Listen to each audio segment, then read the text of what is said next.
Hey, good morning, good morning. Good morning. All right, I'm here aboard Charm right now, a 42-foot Manta. Absolutely beautiful boat. But more interesting is the cruising couple on board that we're going to talk to a bit and hear about their stories and how they go about doing things. I think it's really fascinating. Let's take a look. Well, good morning, guys. Thanks so much for having me on board. Welcome aboard. Have some tea. Ooh. So tell me a little bit about the stats of this boat. This is a 2005, but being American-made boats is a unique thing, and they're never built for charter. They were designed and built for a cruising couple to go Caribbean, Bahamas, and there's a lot that have been around the world, so they're very sturdy boats as well. Ours is 42 feet long, most of them are 42 feet, 21-foot beam, 3'9" draft, but really it's a 4-foot draft by the time you load the thing down. You mentioned the hard-built bimini top. There's lots of room for solar. We've incorporated water catcher on ours as well, so we can catch rainwater. The sling seat in the back is ideal. We like the helm station, which is protected, and they're also designed with they've got one electric winch, and basically everything goes to the one electric winch. So a single-hander, I can reef the boat. Anybody could reef the boat by themselves, sail it by themselves. You don't need a second person. And that's probably why it was designed for a cruising couple. Because it's very well designed for single-handed sailing, which is what a cruising couple does. Even though there's two people, when someone's off shift, you're often by yourself. The air draft on it is only 61. We figure 62 with the antennas and things like that. So you can do the ICW, which makes it a really nice boat for doing the east coast of the US and being able to get in protected waters and things like that. Absolutely. And even though it's maybe a little bit heavier than some boats and it's got a low mast height, we can easily do 7.5 to 9 knots on this boat when we get up to 12 to 13 knots of wind. Ooh. So it's relatively fast for an older, heavy cat. Yeah. So we're quite happy with the performance on it that way. The other unique thing about the Manta is it's got a self-tacking jib. Nice. Well, thank you so much for that. Let's take a look more around the boat and get everything sort of imagined. So starting from the back here, we've got this beautiful dinghy davit solar arch bimini structure. And Dean, how much solar do you have here? We have just over 1,000 watts. So we also have a grab rail here on the edge. And so water will funnel forward. And when it rains, we'll go ahead and put a catcher here with hoses that come inside and goes through a filter back to our back water fill. So it's kind of nice being able to have all that water being collected and saved. Into the lounge, we have a hatch in the front, which is nice because you're always going into the wind.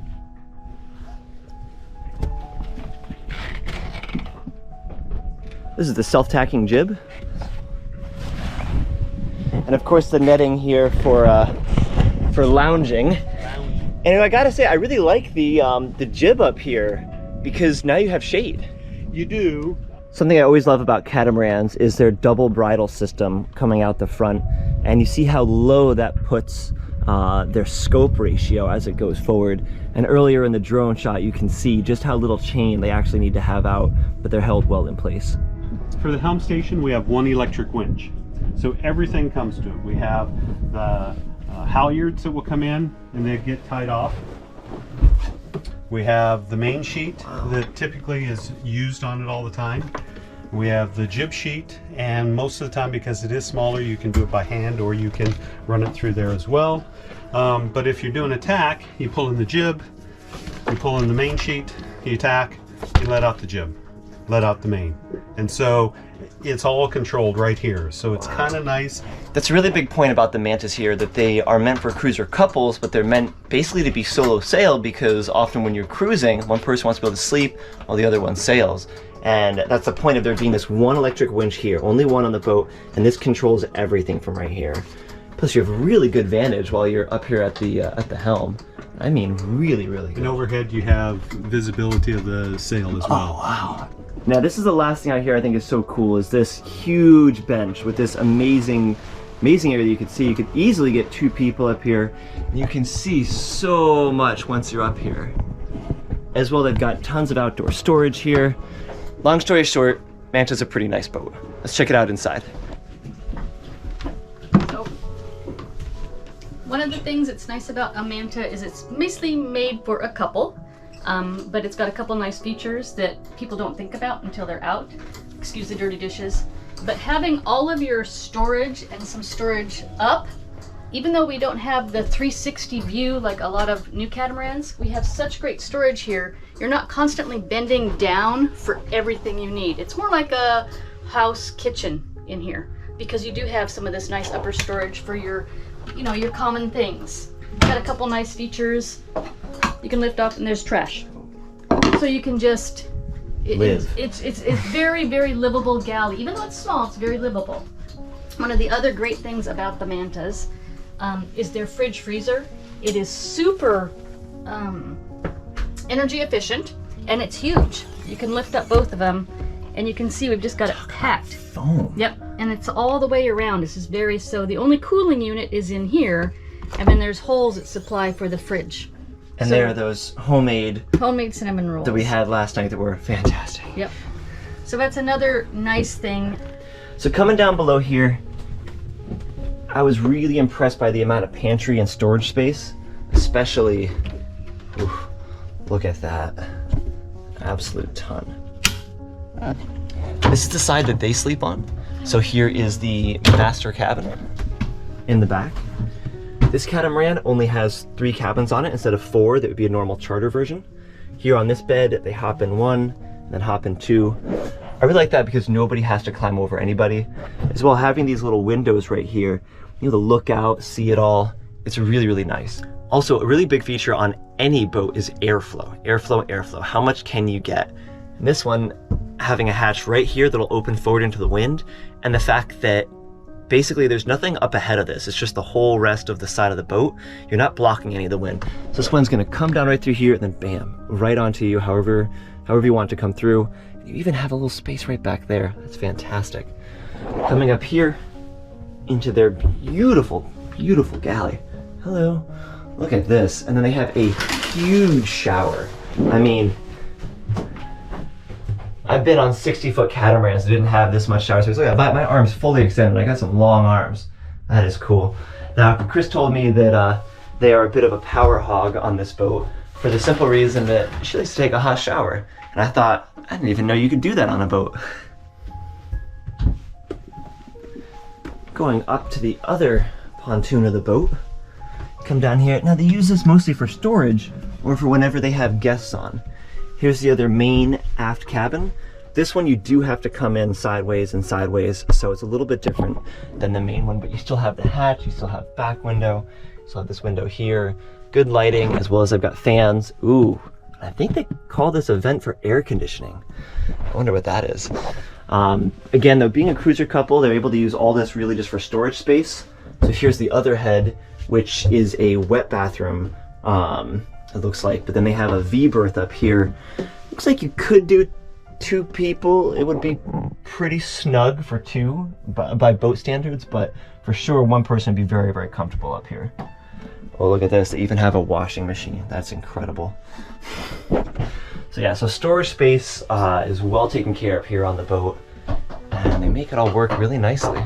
Let's have a chat with Chris and Dean and see what their roles are on the boat, which is one of the other things I think is most unique about them as a cruising couple. So one of the things I love about this boat, though, is the cruiser couple, Chris and Dean here, they have really equal roles on the boat. It's not just blue and pink. They both help out with things. So Chris does all the electrical. But Dean helps. Okay, yeah, there you go, okay. So they both help with the electrical. You were the one that designed this, and... Well, I didn't design the electrical system. Mantas come stock with this beautiful electrical cabinet, but we've completely upgraded the boat with lithium and inverter and charger and combiners and all of that. So I designed the system, and then Dean and I put it together. Perfect. And as well, what I think is interesting is we both have almost identical electrical systems. So I have the identical Victron Multiplus 3000 volt amps. That's how you measure it with that stuff for some reason. So I think that's really interesting. Obviously seeing all this, seeing the plexiglass over the electrical system is really cool. But what also really interested me is that Chris and Dean built their own lithium battery bank, as did I. We both used the identical cells, identical BMS, and let's take a look at that and tell us a little bit about it. Okay. So this is the system, and we used to have 6 Trojan 105 lead acid batteries when we got the boat, which is only about 300 amp hours. So we decided to replace it with the lithium. We ordered the cells out of China. We put them together ourselves. We used Overkill Solar BMSs. Same. And we learned from, I mean, basically Overkill Solar has a great site, and we learned a lot from that. We learned a lot from YouTube. We put it together, and now we have 1,680 amp hours of lithium batteries. 1,680. Yeah. Compare that to I have two 284 amp hour batteries, the same one. So I have two, you guys have what, 6? 6. Man, that is incredible. So something I love about this is it's not like I'm just seeing all these wires and I'm going, oh my gosh, Chris must be a genius. I actually understand this, which is remarkable for me because I built similar. But as we were talking about last night, I noticed she used different gauge wire and she explained to me exactly why she did. And it made me realize that I didn't do my system wrong. I didn't need to build my system that way. So it's really cool to actually see and be able to imagine and hopefully someday, if I ever have to redo it, improve upon the design that I already have. That's something I think is really cool and really unique. And a big thing we're going to talk about in a minute here with a little Q&A session is I've never met a cruising couple where the woman on the boat was the one that was, you know, heading a lot of these more normally, you know, male operated positions on the boat. And that's what I think is so cool. And that's what I want to encourage. I want more women to be doing this. And I am saying this selfishly because I don't want to do electricity. It's known as electricery to many people. It hurts my brain. Let's take a look at the engines as well. Okay. That is such good engine access. It is. It's very nice engine access, and I'm a bit extreme. I like to have my engines clean. So every time I change the oil or do anything, I go through and I clean out all the belt dust, and if there's any rust, I kind of touch it up if I can, and I've got the original spray paint and I'll touch it up. No way. And we just try and keep it, you know, clean. I feel like that's another advantage to a woman doing the engine work. She's gonna keep it spotless. A guy might tend to be like, oh hey, like it's working, we're good, you know, whatever. But this is a level of clean that I rarely ever get to see. I mean, it's meticulous. And this is my first time seeing this engine. Actually, last night I saw the other engine, and I can attest that it's just as clean, just as pristine. So that is fantastic. There's also a board in the back that lifts out if you take the bed off, so you can go all the way access. Yep. Oh my God, I'm so jealous. I have great engine access according to other monohulls, but even I, you know, get a little bit claustrophobic in there. And this is That's another advantage of having a woman do it. We're smaller, the hands are smaller, so to get to the bolts and tools, even though I don't have the strength with the right tool, yeah. Put your hand over mine. Yeah. Look at that. Can you imagine how helpful that would be? Yeah. So it's easier. So what I like so much, and I keep saying about this cruising couple, isn't that they've switched roles, isn't that it's, you know, the man does the man's work, the woman does the woman's work, but is that they are uniquely diverse, uniquely, what's the word I'm looking for here? Equal in their roles. Yes, Dean does help, he helps with all these things, but as well, Dean then takes some of the other jobs that might normally be on the pink side. Dean is an amazing baker, and I can say this for sure because I got to enjoy these last night. Oh, and he bake your own bread. Well, it's hard to find bread that you get from the store back to the boat. Yeah. So it's easier to make your own bread. It's not that difficult. Just take some time. And, the other day made some caramel corn because for the holiday, caramel corn you have to have. And having an oven gives you the ability to do all that. So it's kind of nice. We split our cooking meals probably 50-50. One of the things we have is Taco Tuesday. So every Tuesday, Chris cooks tacos. And on Friday, we have pizza. So we make our pizza dough and we'll have half vegetarian for Chris and half meat for me. And we can make our own sauces and whatever. So one of the things we have in our freezer, probably more than anything else, is shredded mozzarella cheese. That's a lot. I can see the cheese goes down. So that's one of the things that really loads our freezer. That is a commitment to cheese if I've ever seen it. That is so cool. But we have refrigeration and freezer space, so it's not a big deal. That's so cool. Yeah. Wait. So thank you guys for staying for this whole boat tour video. I hope you guys enjoyed it, but it's not technically the end of this. See, what interested me about Dean and Chris isn't just so much their boat, but their roles on the boat. They're both equal captains, and I don't just mean that in title, I mean in their abilities. Chris can cook, but she can also do electrical work. Dean can cook, but he can also do electrical work. And they both go back and forth. So I want you guys to take a look at this link I'm going to try to post right here and in the description for the part 2 video, where I sit down with Chris and Dean and they tell me all about how they got to this point. Because honestly, I think this equality on a boat, where everyone's contributing to the same jobs, is beautiful and wonderful for more than just a few reasons. It's actually really practical. In case something happens to one, the other can keep going, keep doing it. I think that's wonderful right there. But I want you guys to take a look at this video. It's a bit more of a podcast setting, maybe put it on in the background. It's gonna be a little bit longer, but check it out. And if you guys are looking to get into sailing, if you're a solo sailor, I think it'll really help you understand maybe how to do things a little bit different on your boat. And I think as time goes on, as we move further away from just strict gender roles in society, I think this hopefully should be the new norm. Because honestly, I would love to have a woman on the boat who can do electrical. I think that's awesome. So check it out. I hope you guys like it. I'll catch you on the next adventure.